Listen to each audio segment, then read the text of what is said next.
afternoon. My name is Steve Hernandez, and I am the Executive Director of the Legislature's Nonpartisan Commission on Women, Children, Seniors, Equity, and Opportunity. To our friends on Facebook Live and to our friends who are watching us on CTN, good evening. Tonight's conversation is a continuation of several conversations that we have had this month in honor of Hispanic Latinx Heritage Month. It is a continuing conversation with leaders on issues that impact and interest the Latino community in the state of Connecticut and beyond.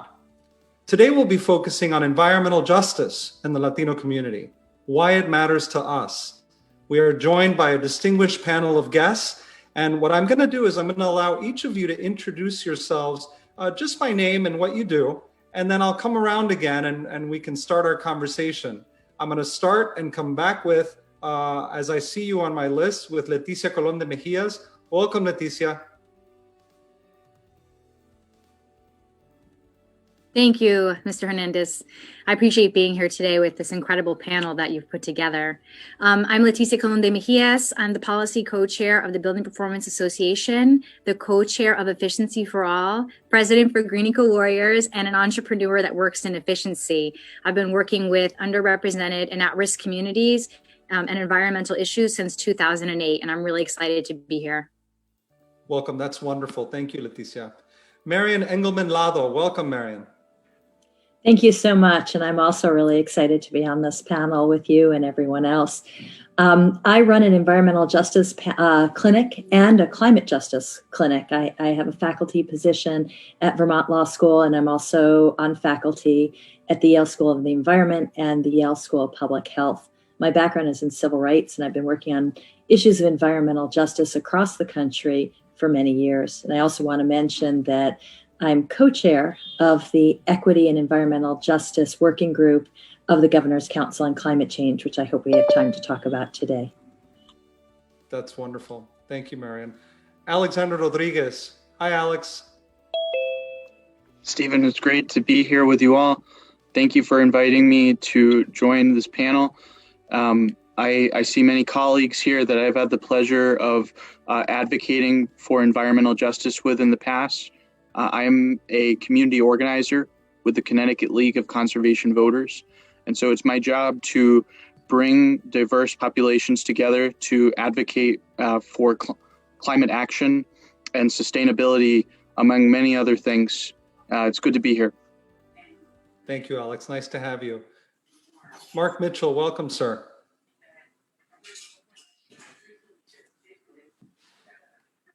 Thank you so much, Stephen. Yes, so I'm Mark Mitchell. I'm a public health and environmental health physician. I am the associate director for climate change, equity, energy, and environmental health equity at George Mason University, where I work remotely, although I live here in Hartford, Connecticut. I'm also the founder and senior policy advisor for the Connecticut Coalition for Environmental Justice. Thank you, Dr. Mitchell, and welcome. And certainly last but not least, we have State Representative Geraldo Reyes. Welcome, State Representative. Nice to see you. You are my unofficial co-host, so welcome. Thank you, Mr. Hernandez, and great to see my friends and colleagues in the environmental justice fight. So I apologize, I'm running a little bit late today. I've actually was involved in an environmental cleanup right here in Waterbury.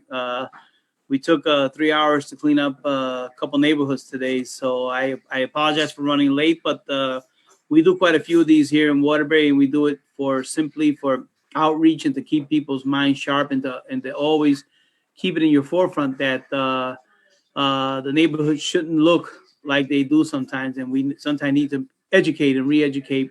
And so to that end, we constantly go back into some of the poorer neighborhoods and actually clean them up, and hopefully we can educate a few folks in environmental cleanups.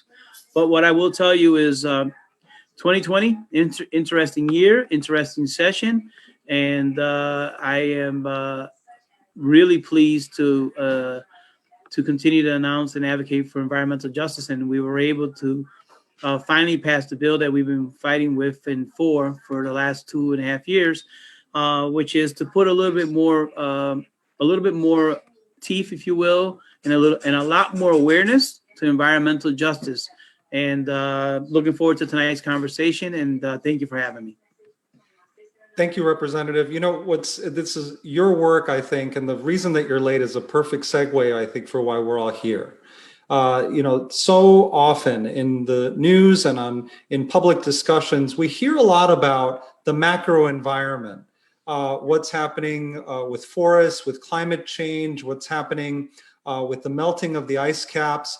But so often what we don't hear about is the impact of microenvironments on the health, safety, and livelihoods of people. And the fact that you started our conversation with your cleanup efforts in community, which is linked to educational efforts, is so important. So I really would like to start along those grounds. I'm going to turn to you, Leticia, to kick us off. And just to talk a little bit about why the environment and why these efforts around environmental justice matter to Latinos. Thank you, Stephen. You know, in our state, asthma is a really serious issue, which is directly related to environmental issues, both indoor air quality and outdoor air quality. And this is specifically an issue for communities of color.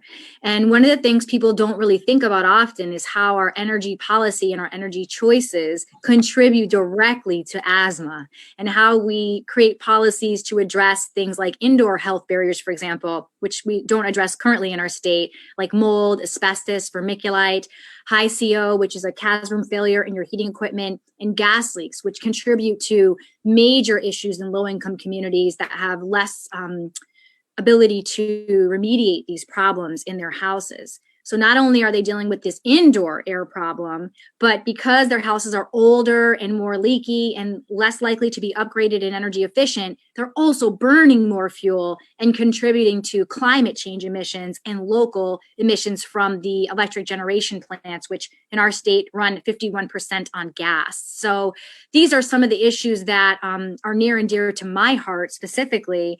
And I'd like to see, and I commend Representative Reyes for pushing forward so long on that bill. And no one wanted to hear him in the beginning, but really rallying people around the idea that we have a right to advocate for healthier environments, and that we must reach out into our communities and educate people so they can make informed decisions and participate in discussions on how they could live healthier lives if we had a cleaner environment.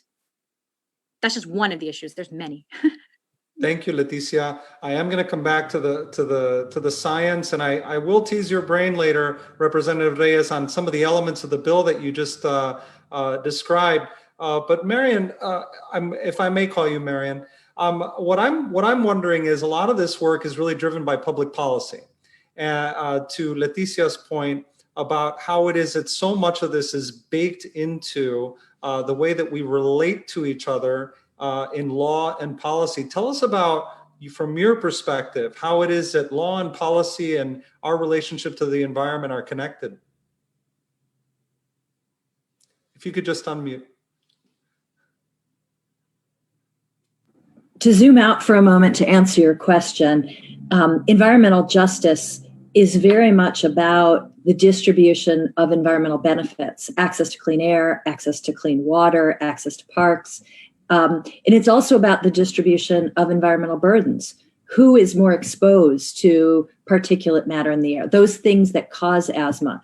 Who winds up living close to polluting facilities? And it's also about having a say in the future of your community. What are those opportunities to make sure you can hold your government accountable? So it's very much about those things that can make us healthy. And we know that the distribution of environmental benefits and the distribution of environmental burdens falls along racial, class, and ethnic lines. We know that African Americans and Latinos are much more likely to be exposed to health hazards and much less likely to have access to some of the benefits of clean air and clean water. That's all about policy. It's policies that are baked into our land use already. It's policies that we can start to adopt and are happening in Connecticut. Connecticut was actually at the forefront of passing an environmental justice law But having said that, there's so much more that can be done, and there's more that other states are doing. And I'm just going to tick off a few areas where states are moving forward. States are mapping, for example, which communities have the most environmental burden, and then making policy to target resources into the areas with the most environmental burden. States are passing what's called cumulative impact laws to make sure that we don't continue to permit facilities in the most impacted communities. States are developing environmental justice advisory committees to make sure our policy is informed by community members that can have a say in our climate action plans and in our environmental plans. There's so many things we can do, and that's just a smattering of a starting point. So it's policy that unfortunately got us where we are, policies of segregation, policies of inequality, and it's policies that hand in hand with community action that can help us move forward in a better way. Thank you so much. I love that framing of the sharing of the benefits and the burdens of the environment. And what's interesting is that when you think of it that way, and you think about how it is that that concentrated burden that you describe really falls disproportionately on communities of color, I overlay the map that you're describing with the redlining maps, with the zoning maps on concentrated areas where there may be brownfields and there may be industrial areas around where workers must reside in order to be able to work. So thank you for that framing. That's really powerful. Dr. Mitchell, let's dig a little deeper on the long-term health implications and why it is that this is so important when the disproportionate burden is falling on certain communities and how that translates to other health outcomes. Right. But before I do that, I wanted to pull together what Leticia and what Marian have said and give you an example of what's happening in Hartford. So Hartford has the 5th largest trash incinerator in the country. Bridgeport has the 11th largest trash incinerator in the country by volume. I worked with environmental justice communities all around the country, and every community I go to, the community, the people suffer disproportionately from the diseases that you would expect them to see based on the air pollutions and air toxics that they see, that they have in their community. Last I checked in Hartford, the last data I've seen is that 20% of adults have asthma.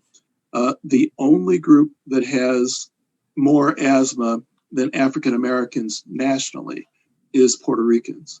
Mm-hmm. And Puerto Ricans have more asthma than any other Latino group. And I have my theories as to why that is. And that is, I think it's because of the policies in Puerto Rico of promoting pharmaceutical plants. That they also in Puerto Rico have the sewage sludge incinerators that put the toxics into the air so that people breathe them. In Connecticut, we have had policies on how trash is distributed and how trash is managed. In the 1980s, each town, almost every town had their own town dump. But then they moved to consolidate them in the 1980s. And it turned out that the higher the percentage of people of color, the more likely they were to get trash incinerators. So we have the largest one here in Hartford, which is 80% Black and Latino. The second largest one is in Bridgeport. And then there are 3 other ones. And and the ones in Hartford and Bridgeport are larger than the other 3 combined. So that was a policy that was deliberately set to figure out how we're going to dispose of trash. It's a policy that can be undone. They are talking now about closing the incinerator in Hartford, but there's some proposals to build it larger, and for the state to spend $300 million to build it larger, and there are other proposals to make sure that we reduce the amount of trash that we have and not reopen the trash incinerator in Hartford. So those are some of the issues, and we're seeing all of those things. We're seeing the asthma rates, we're seeing increased cancer rates, we're seeing learning disabilities, ADHD. All of those things are related to the environment. And to Leticia's point, the indoor air quality is oftentimes worse than the outdoor, but it's very hard to get it to be cleaner than the outdoor environment. So if we can clean up the outdoor environment, it makes a big difference for everybody, particularly for low-income people and people of color. Thank you so much. And I do want to get back to who's benefiting we talk about the disproportionate burden on our communities of color, but there must be a disproportionate benefit as well. So I want to get back to that as well. But Alex, so much of this work is hearts and minds, and so much of this work is grassroots. So tell us about some of your efforts in community to do some of the good work that Geraldo Reyes described, which is hearts and minds and working with community. So in regards to ongoing advocacy efforts, there's 3 areas at the Connecticut League of Conservation Voters that I've been responsible for in my organizing work. One of those programs was advocating for clean zero-emission electric school buses. Another one of those has been building grassroots community power. Before the COVID-19 pandemic, I was holding regular community meetings with youth activists and activists of a variety of ages statewide. They would come and meet me in Hartford. And I would also convene meetings with committee members in Middletown. They are primarily mothers, grandmothers, and really just concerned people about their children's health. And then the last major programmatic area that I've been responsible for is voting rights, educating people about the option of voting by absentee ballot, for example. It's something that many voters are unaware of, and bridging the gap has been a very extensive endeavor for me. Thank you, Alex. Leticia, so much of this is about civics, as Alex just described, which is having people be aware, having people be involved, having people really helping people understand the relationship between their environment, their health, and to public policy. Tell us about who is this benefiting, Leticia, and why does it seem in the bigger conversation that this is a zero-sum game? So one of the things, I'm actually on the Commission for Women, Children, Seniors, Equity, and Opportunity, and I specifically am the interim chair for the Latino and Puerto Rican Affairs Subcommission. And in that role, and in the role of working with the Women and Children commissions as well, what I've really been doing is reading a lot of data about how wealth is distributed in our state and what that really means to policies, and including what Alex just referred to in relationship to voting rights and understanding how to vote and understanding how policies work and are written. And Marianne kind of alluded to that a little bit in the beginning as well. It's hard for people to come to the table and contribute if they don't know the policies and procedures or where to connect with. And what we're finding through our work with the commission is that, so for example, areas that are more affluent are likely to have more than 50% non-minorities. And so areas that have more than 50% minority population, for example, have less cash flow going to their schools, their community organizations, because their tax revenue is lower. And so oftentimes this impacts the benefits or policies that are occurring just based on simple academics of tax collection. But in addition to that, because affluent communities often have extra time or extra resources available, or as we're seeing with COVID-19, are able to do things like work from home and log in from home, where low-income communities don't have the option to work from home and use a computer to work, what we find is a disparity in time.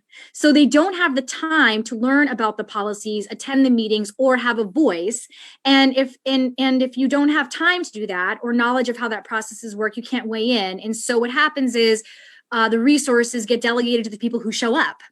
So if everyone who shows up is a non-minority over the age of 50 that votes, then the areas of financial burden are going to be shifted to the folks who aren't in attendance. Or as sometimes we see in meetings, Mr. Hernandez, is like, you get voted into a position because you weren't there that day. So I feel like this happens in our real lives in our communities all across our state, but all across the nation. Historically, communities of color have had less voice in the planning of the policies, procedures, which then go to the budgeting and the distribution of funds and resources, which also include, and when I say funds and resources, I mean land resources, as Marianne alluded to, and I hear Rep. Reyes talk about this all the time. There's so few green spaces in our communities of color, which is another exacerbating issue for asthma, right? So it's just kind of the historic, systemic racism that really has built our policy platform nationwide that is unfortunately impacting who has and who does not. If you think of clean air, water, and earth as commodities, and you imbue them into the conversation about equitable access to resources, then it's abundantly clear then that the conversation around the environment that we're having is one of equity. And as you said, systemic racism, which is it's a powerful framing that, I don't know we're talking enough about. Marian, I'd love to hear some of your response and your reflections on what some of the things that Leticia said.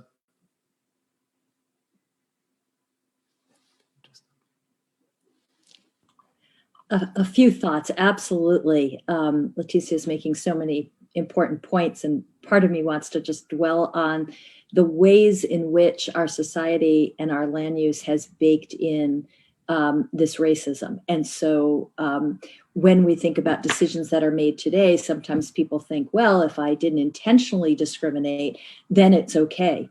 But if you have land use that is, which areas are zoned industrial, which areas are zoned residential, whether they're zoning at all, that is derived from times when communities were segregated by race, or by ethnicity, or by different generations of communities coming in. And then you don't uproot those land use decisions, which we haven't done, then you're continuing to exacerbate those inequalities. But I want to also address the question you asked earlier about who's benefiting, and have two answers that are really in tension with each other. One is to follow up on Leticia's answer that in the short run, I think industrial actors or more affluent communities could be seen as benefiting. I think about a rule that my clinic helped to comment on behalf of communities in Puerto Rico. And this is a rule about the storage of coal ash. Coal ash is very dangerous, and it can get into your lungs, and it can cause all kinds of problems. And the largest pile of coal ash in the country is in Puerto Rico. And the federal administration, we also have to keep our eyes on the federal administration, was relaxing rules about the storage of coal ash. And so we made an argument that relaxing that rule without focusing on and analyzing the disproportionate impact on the basis of ethnicity was illegal. And also without providing access to information about this rule in Spanish was also illegal, that there are requirements that you have to provide information in people's language. So that could be seen as benefiting industry while harming people in the community. And certainly that's true. But my second answer is it's not benefiting anyone. If we think about where we're heading as a society with climate change, we're all jumping off a cliff together, right? We have to care for all in order to address these issues. If we keep putting the pollution in the most disempowered communities, in communities of color and low-income communities, we don't all have an incentive as a society to address that form of pollution. And it's only when we have equity that we will band together and address our real problems like climate change. So I think in the end, nobody's benefiting. Thank you for that. Dr. Mitchell, as a former public health leader in the city of Hartford and the state of Connecticut, I can imagine that you've seen that intersection between trying to do the good work and catch up to the public health needs of a population while seeing some of the causes as environmental and inequitable access to resource. So tell us about your experience in the realm of equity via environment here in the city of Hartford. Right. So yes, I was previously the director of the Hartford Health Department. And actually the reason that I went into environmental justice was because I was seeing how the policies, the environmental policies, are damaging the health of people, and particularly people of color. When we were looking at disease rates, most diseases, the rates were going down, but those that are related to the environment tend to be increasing more than others. And the only people that I was hearing from as a policymaker was from industry that were saying that they were overregulated when it was clear to me that they were not regulated enough. That what they were doing was, affecting the health of people on a day-to-day basis.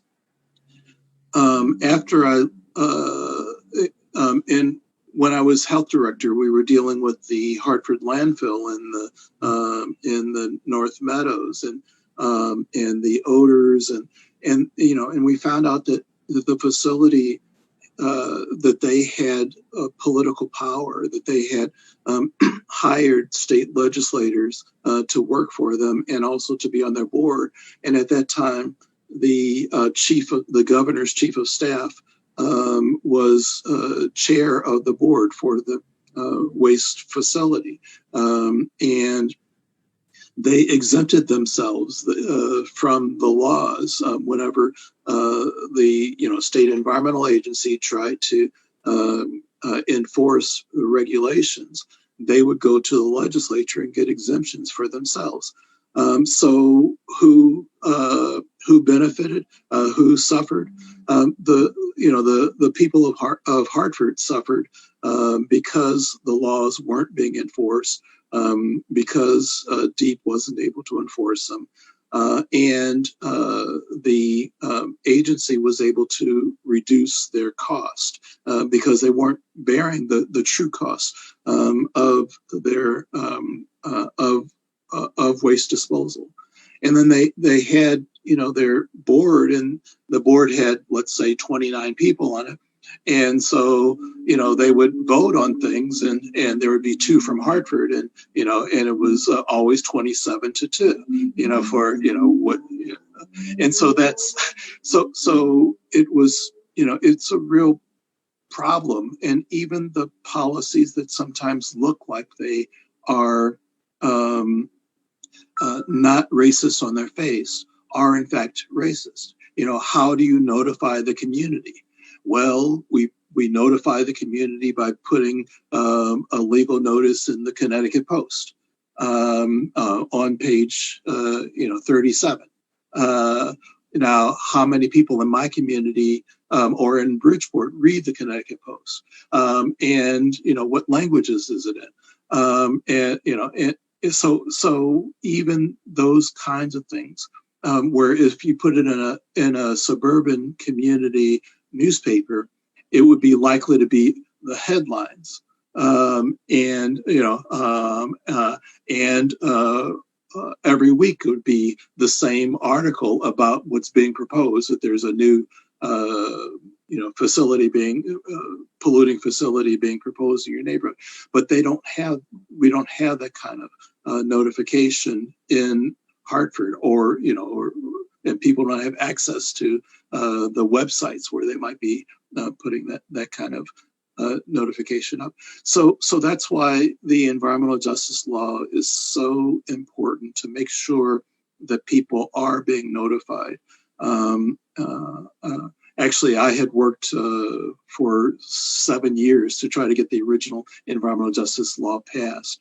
And even though it doesn't reduce the disproportionate burden of pollution, it has made some progress in notifying the community. And so I really thank Representative Reyes for strengthening it. And, it really does need to be updated. And I'm so glad that it passed in the recent special session. Thank you so much, Dr. Mitchell. Representative Reyes, your leadership hat in these areas are manyfold. Not only as a leader in the environmental justice space, but also as the vice chair of the Black and Puerto Rican Caucus.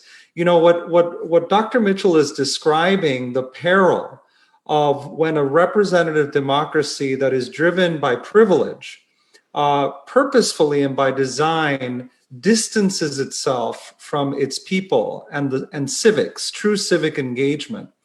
So it must be hard to move policy in that environment where we are sometimes, as policymakers, in an echo chamber of privilege. So tell us a little bit about your process, how you've been able to cut through some of that, and what your goals are as a leader that occupies so many of these spaces. Thank you, Mr. Hernandez, and great dialogue so far. And I'm listening intently because I am not an environmentalist by trade. I'm actually a retired engineer. I spent 36 years in industry, so I do know what pollutant entities look like because I worked in several of them in different countries. This was not only the United States of America. But what I can tell you is my case study, how I got involved in the whole situation is my case study is very simple. Right here in the city of Waterbury, we were environmentally justice abused. My district, these are the policies that lawyers that don't live in our communities come up with. So the term affecting facilities is an interesting term. Although the south end of Waterbury, which I represent, which is the 75th District State House District, has well over 18 polluting entities. Now you have to get into the weeds to find out which ones are affecting the environmental justice law. So when they start getting into now to the level of affecting facilities, supposedly we only had 3, but the entire south end of the city of Waterbury is we have the asphalt plant here, we have the gravel plant here, we have the waste treatment plant here, the dog pound, we have F&G transfer plant down here. Everything is down here. Power plants, transformers, everything is down in this end down here. And when we push back on one particular company, which wanted to expand from dry waste to full blown taken in all the garbage, we said that's enough. And long story short, we lost the battle, we lost the appeal.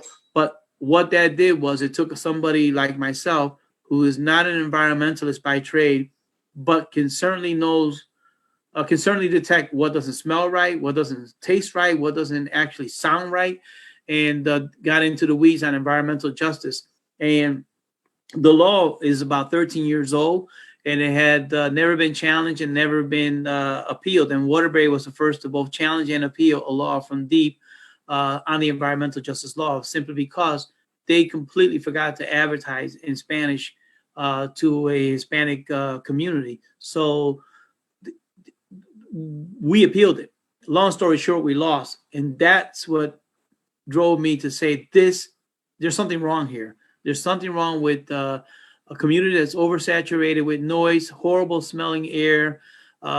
It's constant traffic, which only has gotten worse since the expansion of the transfer plant, which you don't see in other areas in the very same city.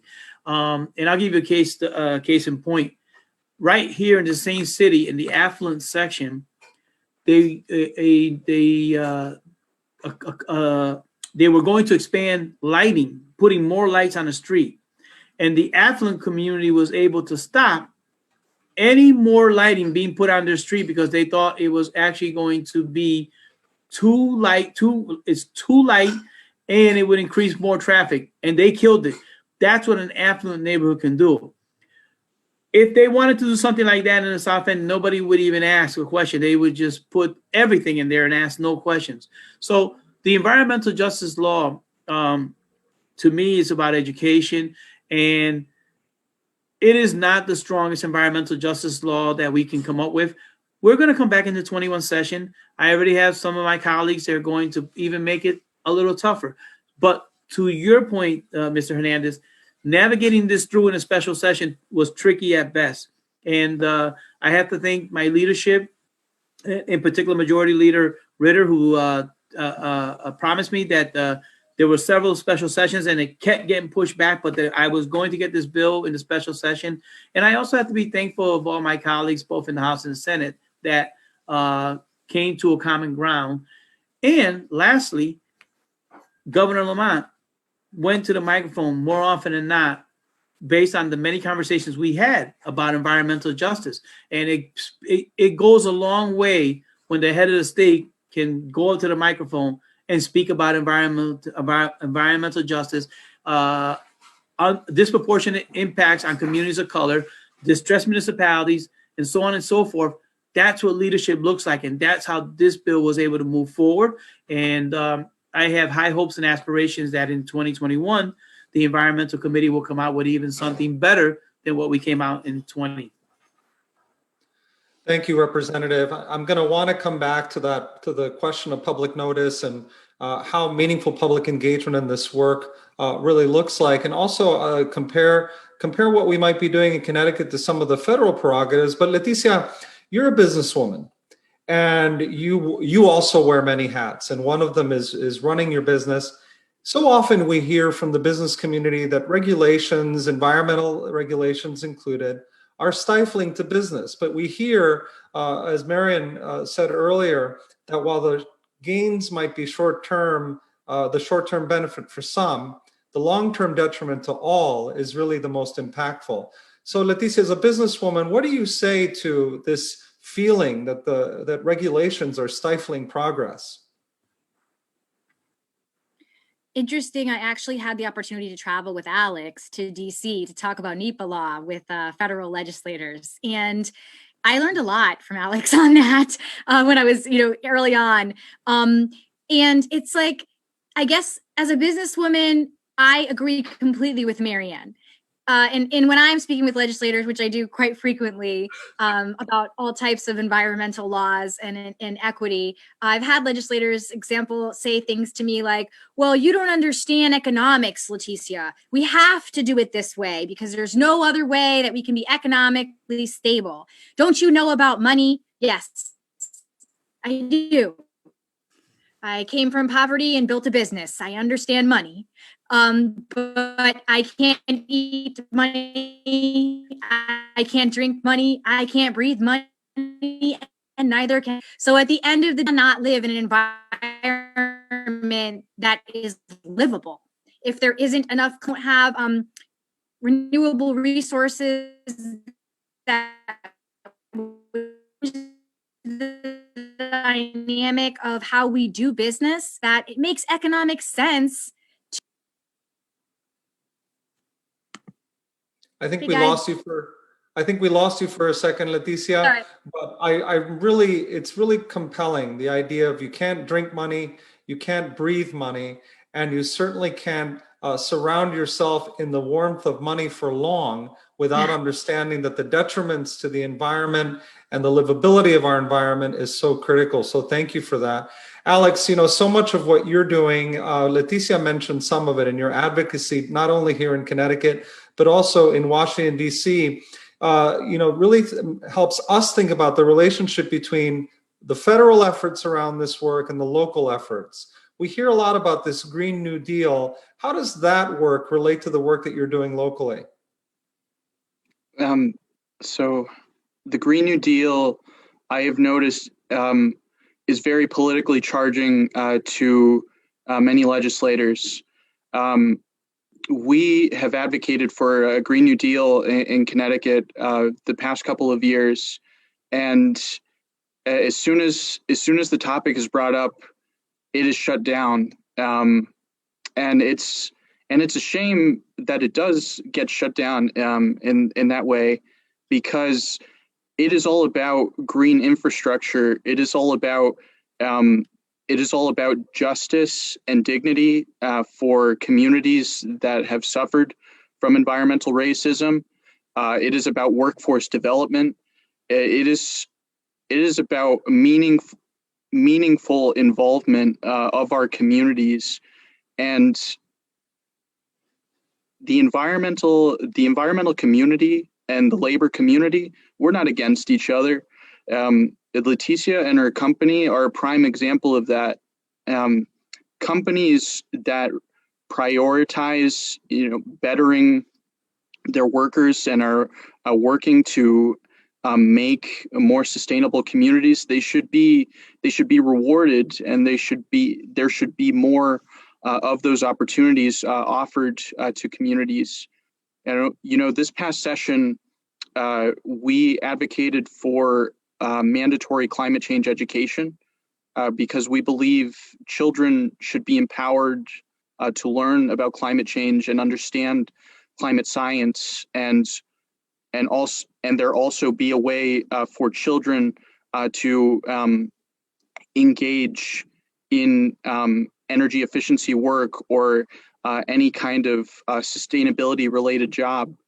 When I was younger, I never envisioned myself becoming a community organizer that focused on environmental issues. I never even knew that was a career that was available. The reason why I got involved in the environmental movement was because I noticed that there were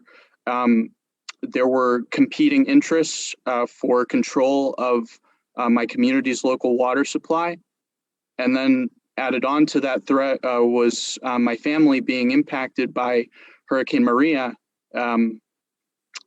It really bringing the intersection of these issues together, really understanding that environmental justice is also economic justice and racial justice.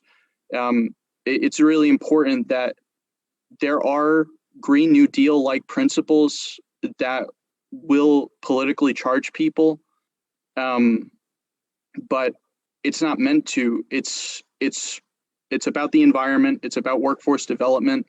The environment and our communities are our longest lasting investment.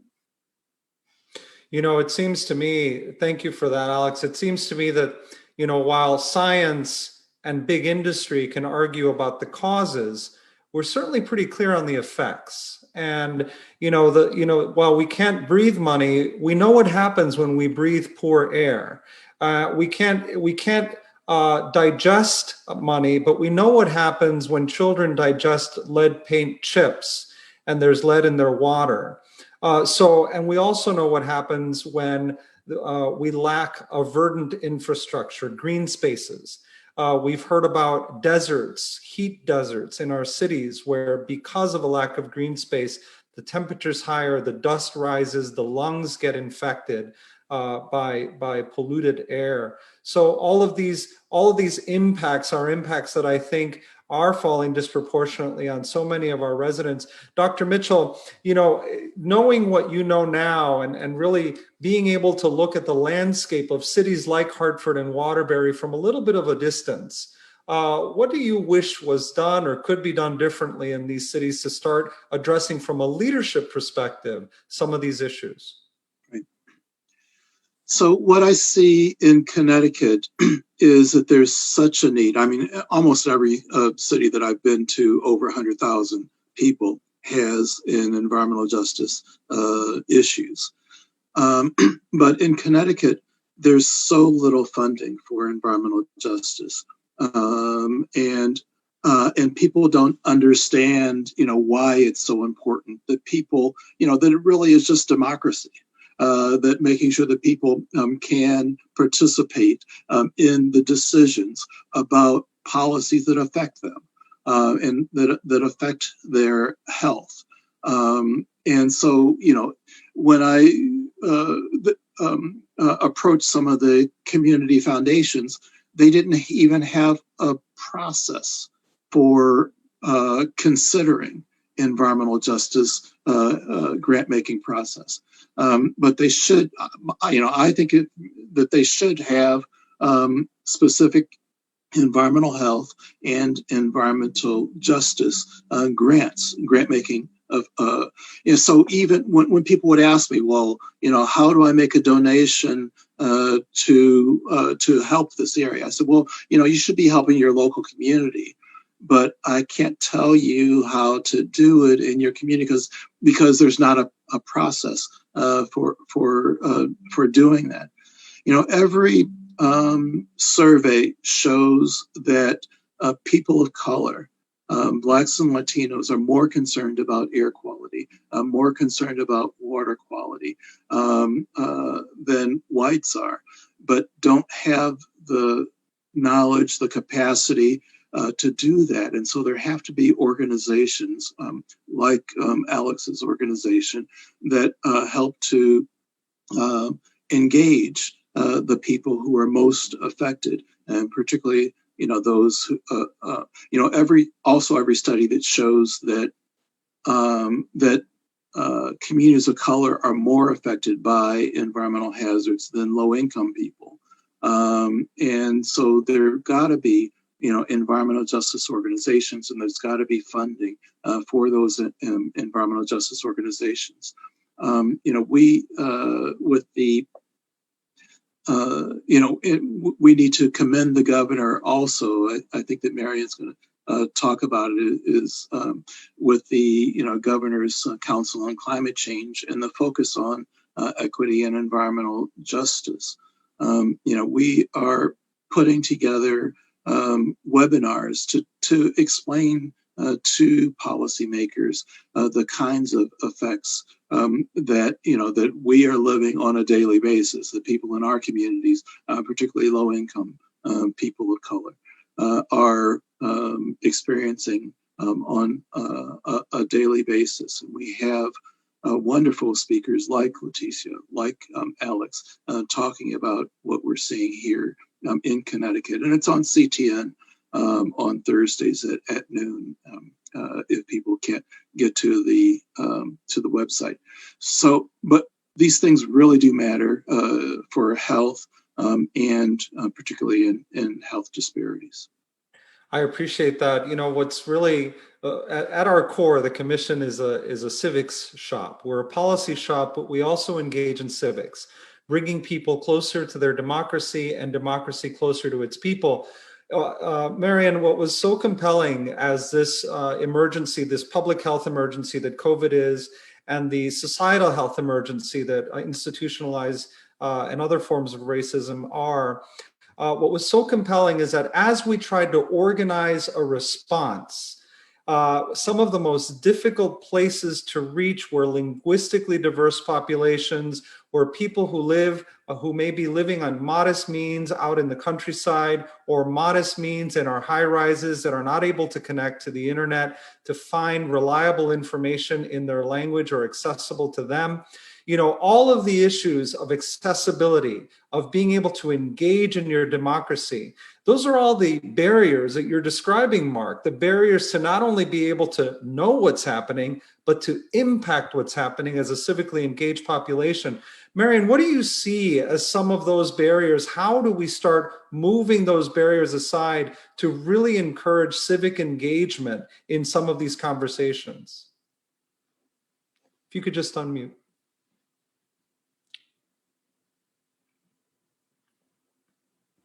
First, I want to start with your starting point, which is the effects of COVID and how they laid bare these inequalities on the basis of race and ethnicity. there's new research that has come out that shows that places with more particulate matter in the air, more air pollution, first of all, the virus is more likely to disperse, to spread. It attaches apparently to particulate in the air. And also then people are more likely to get sick and more likely to die. And of course, this is also correlated with race and ethnicity. So this is, new information and tragic information about the racially disproportionate impact and impact on national origin. And of course, there's also the exacerbating factor of where people work and the conditions under where people work. And so I think it should light a fire under all of us to find solutions. So I'm glad you're asking about them. I don't want to neglect enforcing laws that are already on the books. So I want to say a few words about enforcement of laws and then say a few words about new laws. Because we do have some laws on the books that are supposed to break some of these barriers. There are barriers facing getting information to people who are undocumented, and the fears of deportation that we have to do something about. There are barriers faced by language. There's so many issues, but language is something that we should be able to do something about. Title VI of the Civil Rights Act of 1964 requires all recipients of federal funds, that is, state agencies, local agencies, city governments, private agencies, to provide language assistance. It prohibits discrimination, but the definition of discrimination, and there are Supreme Court cases that clarify this, includes denying people language assistance. So people should be able to get notice of key information in their languages upon request. They should be able to get oral interpretation of key information. And for languages that are substantially used in the state, they should be able to get translation of vital documents. So all of this should be done. And where it's not, these are laws we can demand enforcement of. These are laws we can actually go and try to enforce. So there are tools that are already out there. There are laws that are already out there. And unfortunately, sometimes I think they're honored more in the breach, but we should do something about that because these are laws that people died for and we need. In addition, there are opportunities to shape new laws, and we've already talked about some. I want to pick up on two. One is this idea that that we should address the cumulative impact of multiple sources of pollution in particular communities. That is so disabling. And New Jersey just passed a really strong law that was just signed by the governor to stop permitting, not just provide more process, but stop permitting in overly overburdened communities. And at the federal level, for the first time, similar provisions to take cumulative impacts into account were passed in the House just this month. So we have some real momentum, and Connecticut could be part of that. And then I also want to pick up on something Mark said, which is this Governor's Council on Climate Change with the leadership of the governor is asking these working groups and asking all of us to weigh in on ways in which there should be legislation to address the disproportionate impacts of climate change. And so we have a forum coming up on Tuesday. In the afternoon, people can get information online. We have a draft report about some of the steps that can be taken by the legislature and by the state agency. But we want to hear input about what we should be doing, what we should be recommending from people who have been affected by the terrible heat during the summers. If you're living in a place with no air conditioning and you're living in what's called a heat island, or from flooding or the other effects of climate change. We want to hear what people's ideas are, what people's experiences, so that the ideas that bubble up into the legislature can reflect and can address those inequalities. And again, people can go to the, it's called the GC3, the Governor's Council on Climate Change has a website, and people can go and get information about the forum on equity and environmental justice. That's on Tuesday night from 4:30 to 6:30. Thank you so much for that, Marianne. You really see what happens when you have leadership that understands the calamity, but also calamity that brings out the best in leaders. And Representative Reyes, over the years, whenever it comes to issues of disproportionate impact on people of color, we often hear the same refrains. We can't afford that. 5-year study, 10-year plan, 20-year outlook. But there isn't that sense of urgency, I think, that you exhibit, shared among many of your colleagues or leaders in these spaces. So tell us about your sense of urgency and the sense of urgency that you're experiencing as a leader of the Black and Puerto Rican Caucus. Well, thank you very much, Mr. Hernandez, for that question. It's what I found in the environmental committee is, interestingly enough, that even though most of the damage and most of the underserved communities were communities of color, what I believe I found when I came to the VPRC was that there was really nobody in there that was leading the environmental justice charge or the environment tied into the environment. And I keep saying, I tell everybody, listen, I'm not an environmentalist. I'm not. But I found a niche that needed some attention.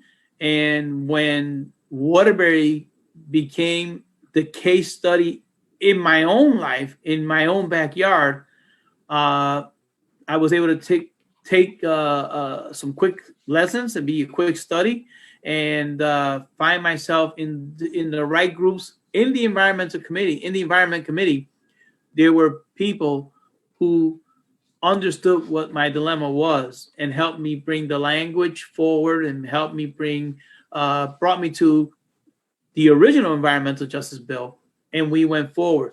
Before I even got involved with the environmental bill, even before that, my first year in the House, the very first bill that I passed was the Sewage Right to Know Act. And how did that come about? Not because I knew anything about how we were polluting the waterways. I mean, other than the obvious, but in Waterbury, we had 5 million gallons of raw sewage dumped into the Nogton River, and it wasn't communicated to the community, of which most of those people were either Spanish or Portuguese, until 14 days later. By that time, community folks had already been playing by the river, fishing at the river. There's pictures of them playing with their dogs in the river and picnicking by the river. And I'm saying to myself, well, there's something wrong with this. And how did this come about? How was this actually communicated? People took pictures of dead fish on sideways, drying on the rocks after the sewage spills, 10, 11, 12 days later. And unfortunately, the community leadership basically said they didn't know. So my charge was to make sure that no one ever said that again. And so the Sewage Bill Right to Know Act gives every leader no more, max of 48 hours, 24 hours to notify leadership and 48 hours to notify the constituents. And incidentally, we did have another spill just this year in the great year 2020, which will be a historic year in all our lives, in Hamden, that reached the New Haven Housatonic, which eventually got to the Sound. And sadly to report, the New Haven mayor actually went to the microphone and said he did not know of the sewage spill that happened in Hamden. So we were not sure. I have colleagues of mine now investigating what the time frame was, but at least the time frame wasn't 14 days. It might have been 2 or 3 days after, but it wasn't 14 days. But at the same time, we heard the same effects. People along the shore complaining about a foul air or something that they saw in the water that wasn't normal. So what I'm seeing is all we can do is take steps to make it better. And I would like to think that in this era, this modern era now that we live in, especially with this, that we should be able to tell everybody within an hour of something bad in the waterways. No different than when we tell when the school notifies you that the school's been on lockdown, or no different than when the school notifies you when there's no school. So this is where I want the environmental justice to get to, so that everybody within the means of a registered number will get the message that there is a breach in the waterway in Waterbury, that there is a breach in the lake, river, pond, whatever it may be, so people will know, so that we don't have the stories of people saying, I was just playing there with my dog. I just put my children in there the other day. So to that end, I think that we have to learn how to over-communicate and keep over-communicating, and in the native tongues of the communities, of the larger percent of the communities that are there. But Mr. Hernandez, but I want to ask Ms. Marianne a question, because she mentioned the New Jersey delegation with their particular piece, and I'm interested because there was pushback on us where, and I would agree that 5 is too many. 5 affected facilities on pollution is too many. Do you know what New Jersey set as a number, a max number? You said too much. What is too much? 2? So I can get you the details, but it's not that there's a number. Mm-hmm. It's an analysis of whether there's a cumulative impact once you meet the standard of an environmental justice community, et cetera. And then the restriction is on adding another facility or expanding a permit. So just like in Connecticut, once we meet those thresholds of we're in an environmental justice community or a distressed community, then there are additional procedural provisions that kick in, that there needs to be an environmental justice plan, that, and you know better than anyone, right? Instead of just having that procedural protection, there's a protection against having another permit. Mm-hmm. So we could talk, I'd be more than happy to talk offline with you or anyone watching this, or to connect you to the great people in New Jersey at the New Jersey Environmental Justice Alliance, who really were pushing this for the last 10 years to make it happen. And it's not just New Jersey. There are people, environmental justice activists all across the country that have been working on cumulative impacts provisions for their states to make sure that we don't keep adding additional facilities over and over in the same community and exacerbating the very racial and ethnic inequalities and class inequalities that we've been talking about today. Well, thank you, Marianne. And Mr. Hernandez, I listen, thank you very much for the question. And I feel as if though I'm peeling back an onion, and every time I get a couple skin layers off, I find another skin that's interesting, and then I just keep peeling it. So I may not be an environmentalist going in, but I will definitely be one going out. Well, you know what I love about that sentiment is that you came into this work with a lens for equity. And I think what's critical about the equity lens is that once we start seeing the world through the lens of opportunity and equity, we really start seeing that there is a disproportionate benefit and a disproportionate burden, as you described, Marianne, that is unfairly distributed among the people, not only of this state, but on the planet, as we know. And what's really compelling to me, Dr. Mitchell, is, the idea, we keep talking about how it is that we're going to hurt the world. And we talk about the end of the world, or it feels like we're talking about the end of the world when we talk about the environment, but we're really talking about the Earth's ability to sustain us on it. So can you tell us a little bit more about that? Yes. Yeah. People are saying, well, we're trying to heal the planet. The planet's going to do just fine. But the question is whether people can survive on it. And we know that that the same things that are true in Connecticut, that is that people of color suffer the consequences of environmental hazards worse, is also true of the United States. In the southern United States, it's worse than in northern states, and then it's also true globally that the southern hemisphere, most of the southern hemisphere except Australia,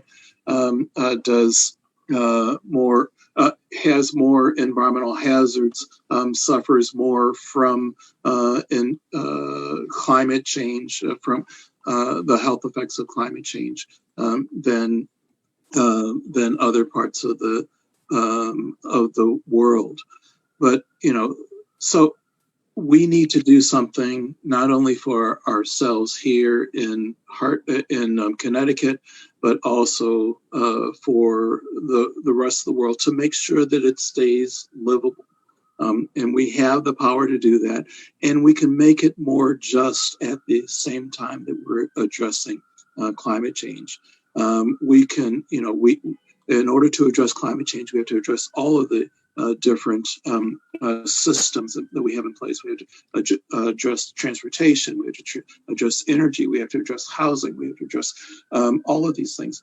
But but while we're addressing them, we can make the policies much more equitable so that they don't have a disproportionate effect by ethnicity and race. Thank you for that. Alex, as I think about young people who may be watching us on Facebook Live or on CTN, we often talk about innovation. We talk about creativity. We talk about developing and improving the ways that we do things for the benefit not only of ourselves, but of our communities. So I think about the promise and really what we're asking for in what we might call the Green New Deal, or what we're calling in these micro efforts of innovation around the environment, is that we're asking for people to be creative and just to do a little better. So Alex, how would you, if there are young people listening now, what would you ask them to do as part of the solution today in terms of remediating not only their own environments, but thinking about the big picture as well? To everyone who is watching this or rewatching this later, my first message to you is I encourage you to vote. If you are not registered to vote at your current polling address, current voting address, I encourage you to do so using the Secretary of State's voter portal. The second thing I would encourage you to do is educate yourself about an issue that's important to you. If you notice something irregular in your community, such as a bunch of caution signs around a body of water, there is a good chance that body of water is under attack, and it's up to you as a citizen of this earth to speak up against it. And it's important that you educate yourself about that in the best way possible, and then encourage your friends to take part in that as well. That is how a grassroots committee gets started. Identifying common goals within the group, identifying shared struggles is very central to shared identity in this movement. And so educating yourself about that issue, building a grassroots committee, and making a plan to write letters to your legislators, take your protests to the streets. With the COVID-19 pandemic, please make sure you're wearing masks and that you're social distancing. And then remain engaged. Keep yourself informed about how these issues transpire. Follow your local government, follow your state government on all things happening, and express yourself in your truth, because that is what this movement needs to see more of. We need to see more art. We need to see more music that articulate the shared truths and shared struggles that we are all suffering. To all the young people out there, it seems like our future is being taken away from us because of all the climate disruptions and systematic racism. It's time to band together and really take a look at the rooms that we're in and invite those who are not in the room to participate and advocate for a more sustainable future. Thank you, Alex. I love that you brought it back to civic engagement. I think that is so critical when you think about all of the touch points that we've discussed today. And having, we've talked about how a bill becomes a law and that old cartoon that we used to watch on the TV, but it's really about how the people's will becomes the law. And the people's will expressed through a lens of equity, but also with a deep understanding of the consequences if we don't act together to address some of these issues. That is really the powerful motivator, I think, that is behind so much of what you do and so much of what we're doing in this space. So as we come upon the hour of our at least walking away from each other, at least for the moment, I'd like to turn to each of you just for a couple of final words that you are left with, a couple of impressions that you may be left with as you continue your work in this space. This is a Herculean task, Herculean work, but I know you're going to keep working. So I'm going to start with you, Dr. Mitchell.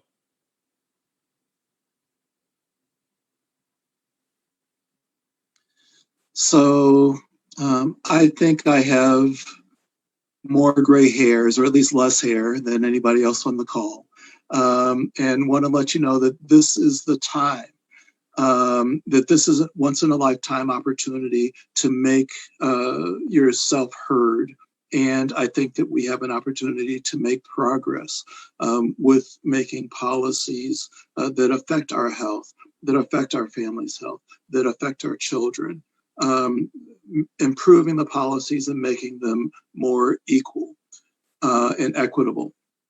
So I encourage you to engage at this time, to engage with organizations like Alex, to engage with the Governor's Council on Climate Change, like Marion talked about, to talk to our elected officials, like Representative Reyes, and make sure that our elected officials are addressing the issues that affect us. So please do that. Your health and your family's health really does depend on it. And I think, again, we have a once in a lifetime opportunity now. Thank you, Marion.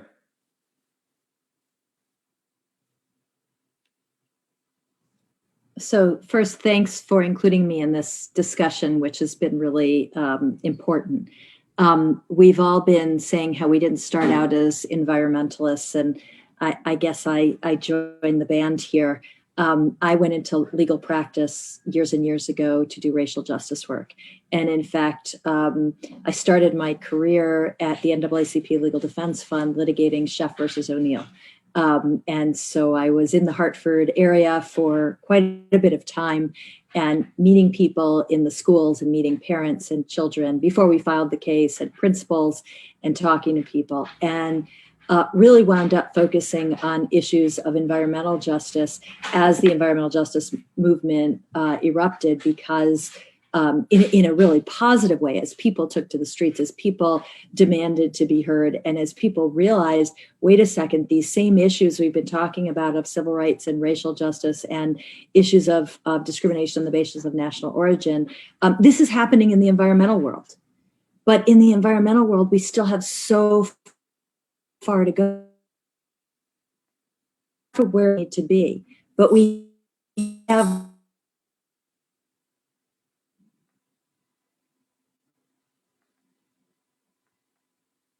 in the environment. We're losing you there for a second, Marianne. Continue to exacerbate. Okay. We can hear you. Can you hear now. me, or should I give up? Yeah. Okay. Yeah, you're perfect.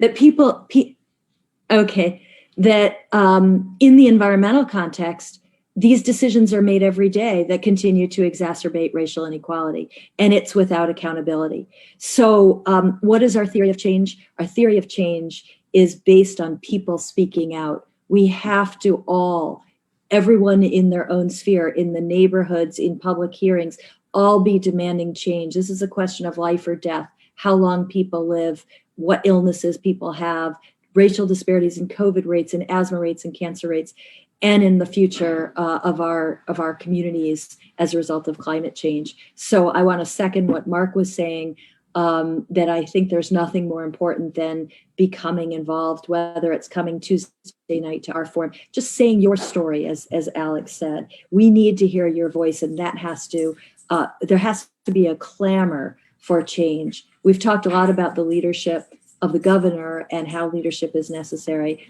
But our theory of change, in my work at least, and in the environmental justice movement, is people defining the issues, people driving what needs to be done. So I just want to add my voice to Alex and Mark's and say I really hope that people get involved, and if there are barriers, that you demand information in Spanish or in your language. You demand that your rights be protected. Thank you so much. I love hearing that through thread between Alex, Mark's, and Marion's parting messages. Leticia.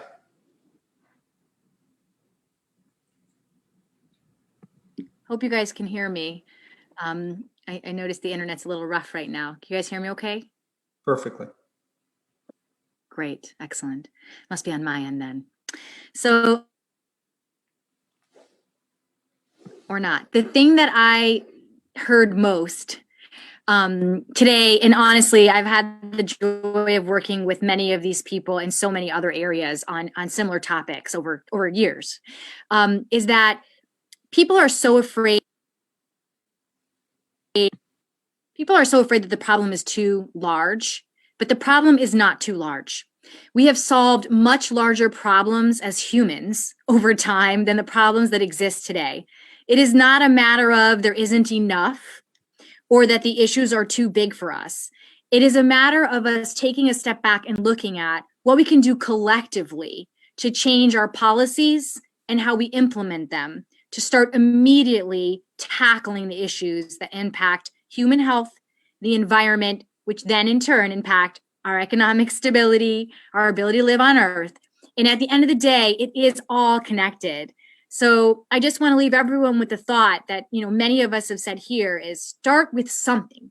Start looking into something, start taking action on something, learn more, share more, and bring your people to the table, everybody around you, to engage in this process.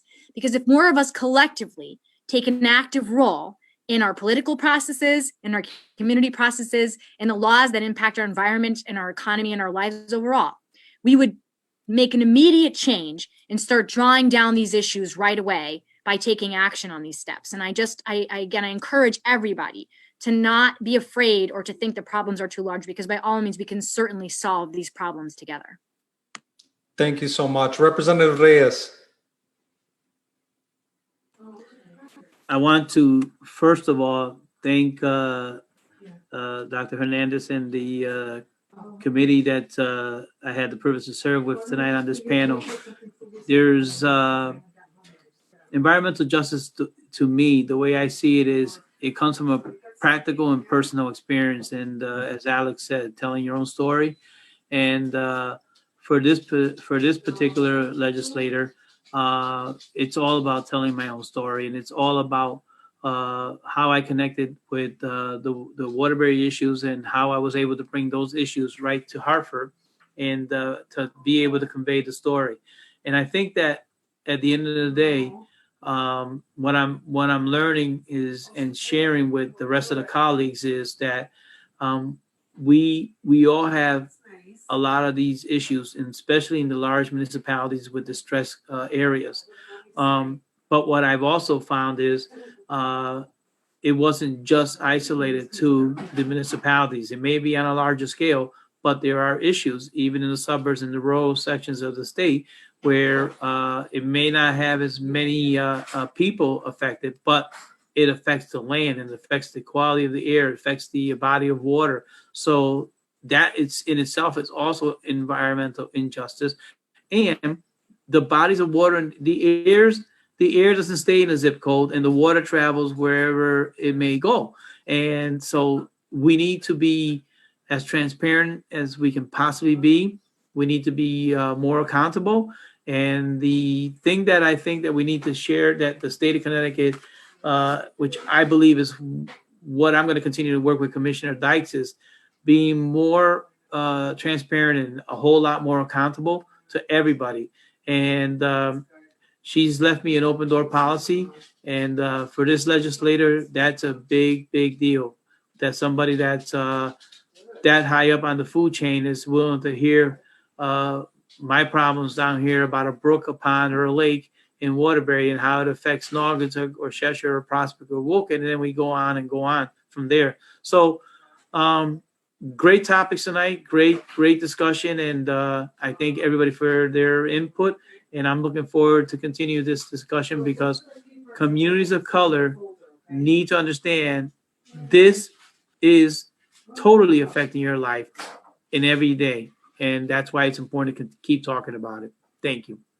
Thank you so much, Rep. Reyes. Alex, if I could ask you for one more action verb from you, what would that be?